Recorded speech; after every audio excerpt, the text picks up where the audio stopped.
नमः शिवाय। आज हम शिव पुराण कथा सार का कोटि रुद्र संगीता पढ़ेंगे। द्वादश ज्योतिर्लिंगों का नाम निर्देश।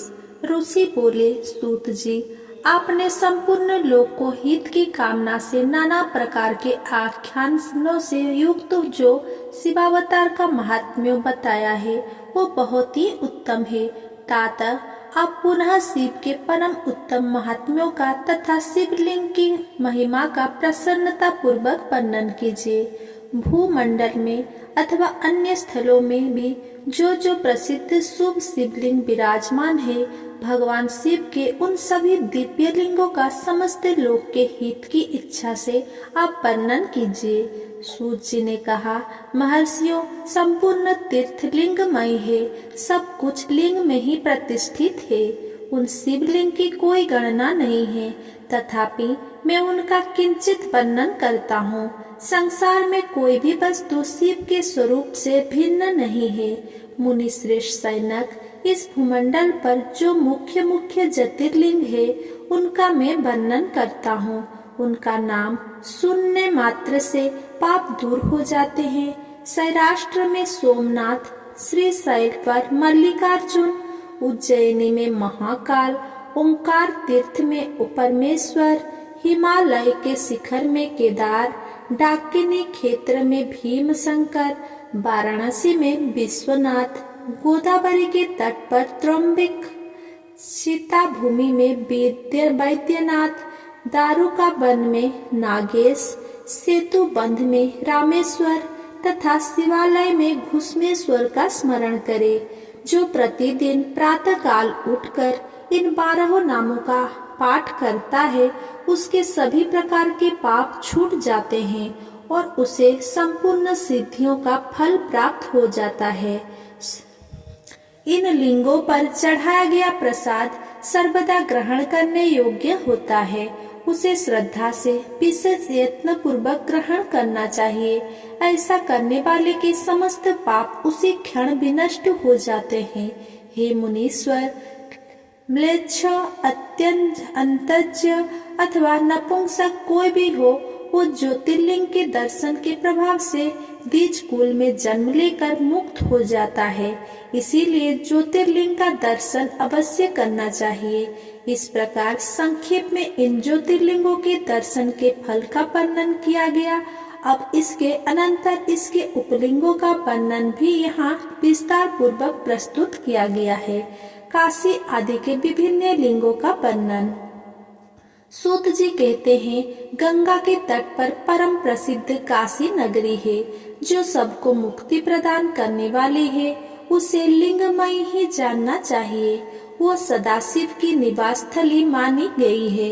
इतना कहकर सूत जी ने काशी के अभिमुक्त कृतिवासेश्वर, तिलभांडेश्वर, दशाश्वमेधेश्वर इत्यादि और गंगा सागर आदि के संगमेश्वर, भूतेश्वर, नारीश्वर, बटुकेश्वर, पुष्पेश्वर, सिद्धनाथेश्वर, पुरेश्वर, दुरेश्वर, भुंडेश्वर, वैद्यनाथ, जस्पेश्वर, गोपेश्वर, रंगेश्वर, बामेश्वर, नागेश, कामेश, विमलेश्वर, प्रयाग के ब्रह्मेश्वर, सोमेश्वर, भारद्वाजेश्वर, सुलटंकेंद्रेश्वर, माघवेश तथा अयोध्या के नागेश आदि अनेक प्रसिद्ध शिवलिंग का वर्णन किया। अत्रेश्वर का प्राकट्य एवं मंदाकिनी गंगा का आविर्भाव। सूत जी बोले, ब्रह्मापुरी के समीप चित्रकूट पर्वत पर माता गजेंद्र नामक लिंग है। उसके पूर्व में कटीश्वर नामक लिंग है। गोदावरी नदी के पश्चिम की ओर पशुपति नामक लिंग है। दक्षिण दिशा में एक अंतरेश्वर नामक लिंग है, जिसके रूप में साक्षात शिव जी ने अपने अंग से स्वयं प्रकट होकर समस्त प्राणियों का जीवन दान दिया था। सूत जी आगे कहते हैं, हे शिष्ट ऋषियों, चित्रकूट के समीप दक्षिण दिशा में कामद नामक एक विशाल वन है। वहाँ ब्रह्मा के पुत्र महर्षि अत्रि अपनी पत्नी अनुसुईया के साथ अति कठिन तप करते थे। मुनीश्वर अत्रि स्वयं आसन पर स्थिर हो समाधि में लीन हो गए तथा आत्मा में स्थित निर्विकार शिव स्वरूप परम ज्योति का ध्यान करने लगे। पतिव्रता अनुसया प्रसन्नता के साथ निरंतर उन मुनि श्रेष्ठ की सेवा करने लगी।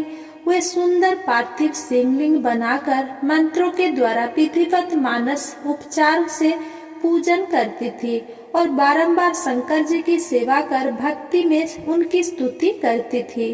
उन अत्रि की तपस्या तथा अनुसया के शिव आराधना से प्रसन्न होकर संपूर्ण देवता, ऋषिगण तथा गंगा आदि सभी नदियां उन दोनों को दर्शन करने के लिए प्रेम पूर्वक वहां आए और उन्हें देखकर आश्चर्यचकित हुए।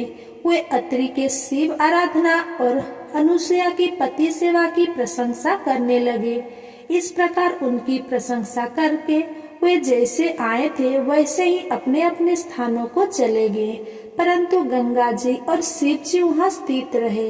एक दिन अनुसया की पति के लिए जल लाने वन की ओर जा रही थी। उनकी उस पति भक्ति से प्रसन्न होकर गंगा जी बोली, हे देवी, मैं तुम्हारे धर्माचरण और शिवाराधना से तुम पर प्रसन्न हूँ। तुम जो चाहती हो उसे मांगो।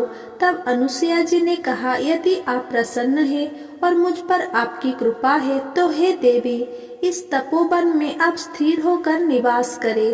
गंगा जी बोली, हे अनुसुईया, यदि तुम भगवान शंकर के अर्चन और अपने स्वामी की वर्ष भर की सेवा का फल मुझे प्रदान करो तो मैं देवताओं के उपचार के लिए यहाँ स्थित रहूंगी। पतिव्रता स्त्री को देखकर मेरा पाप नष्ट हो जाता है और मैं विशेष रूप से शुद्ध हो जाता हूँ। पतिव्रता स्त्री पार्वती के तुल्य है। यह वचन सुनकर अनुसुईया के वर्ष भर का सारा पुण्य गंगा को दे दिया। अनुसुईया ने इस महान पतिव्रत कर्म को देखकर महादेव प्रसन्न हो गए और उसी क्षण पार्थिव लिंग से प्रकट हो गए। वे सदाशिव अत्रीश्वर नाम से प्रसिद्ध हुए और गंगा जी भी अपनी माया से वहां स्थित हो गई, जो मंदाकिनी नाम से प्रसिद्ध हुई। नर्मदा के तट पर नंदिकेश्वर का प्रादुर्भाव। हे मुनीश्वर, इस प्रकार मैंने अत्रीश्वर की उत्पत्ति एवं महात्म्य आपसे कहा, जो समस्त मनोरथ को पूर्ण कर भक्ति को बढ़ाने वाला है। सूत जी कहते हैं, हे सुब्रतो, रेवा नदी के तट पर जितने शिवलिंग है उनकी गणना नहीं की जा सकती। रुद्र स्वरूप वह सेवा रेवा दर्शन मात्र से पापों का नाश करती है और उसमें जो भी पाषाण स्थित है वे शिव स्वरूप है। भोग एवं मोक्ष को देने वाले कोई प्रमुख शिवलिंग वहाँ स्थित है, जिसमें नंदिक देव संपूर्ण कामनाओं को पूर्ण करने वाले कहे गए हैं। जो रेवा नदी के तट पर स्नान करके भगवान नंदिकेश्वर का पूजन करता है उसे संपूर्ण सिद्धियां प्राप्त होती है। ऋषिगण के पूछने पर सूत जी ने कहा, महर्षियों, पूर्व समय में किसी ब्राह्मण की ऋषिका नामक एक कन्या थी।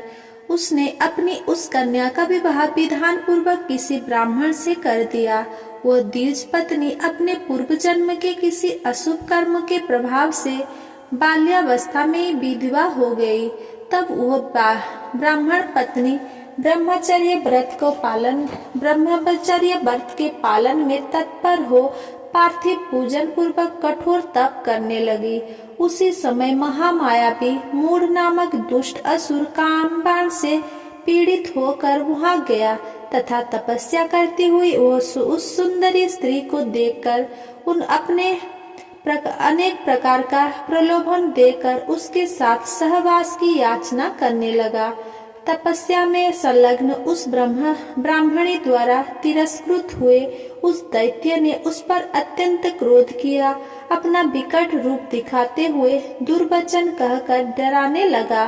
तब शिवपरायण वो द्विज पत्नी भयभीत होकर अत्यंत व्याकुल हो शिव नामक जप करती हुई अपने धन की रक्षा के लिए शिव जी की शरण में चली गई। तब शरणागत की रक्षा, सदाचार की स्थापना तथा उस ब्राह्मण की आनंद प्रदान करने के लिए सदाशिव वही प्रकट हो गए। भक्त वत्सल भगवान शंकर ने उस दैत्यराज मूढ़ को तत्काल भस्म कर दिया और कृपा दृष्टि से देखते हुए कहा, वर मांगो। ऋषि का बोली, देव देव महादेव, आप मुझे अपने चरण की परम उत्तम एवं अत्यंत अनंत भक्ति प्रदान कीजिए। प्रभु, मेरी दूसरी प्रार्थना है कि आप लोक कल्याण के निमित्त यहीं पर निवास कीजिए। भगवान शंकर ने कहा, हे ऋषिके, तुमने जो जो वर मांगे उन सभी को मैं तुम्हें प्रदान करता हूँ। इस अवसर पर शिव जी को प्रकट हुआ जानकर ब्रह्मा विष्णु आदि देवता वहां पहुंच गए और प्रसन्नचित होकर उनकी स्तुति की। इसी समय भगवती गंगा जी ने वहां आकर साध्वी ऋषिका के भाग्य की प्रशंसा करते हुए प्रसन्नचित होकर उनसे कहा, हे साध्वी, तुम वैशाख महीने में एक दिन मेरे कल्याण के लिए अपने समीप में रहने का मुझे वचन दो, जिससे मैं एक दिन तुम्हारा सामीप्य प्राप्त करूं। गंगा जी का वचन सुनकर उस साध्वी ने उसे स्वीकार किया।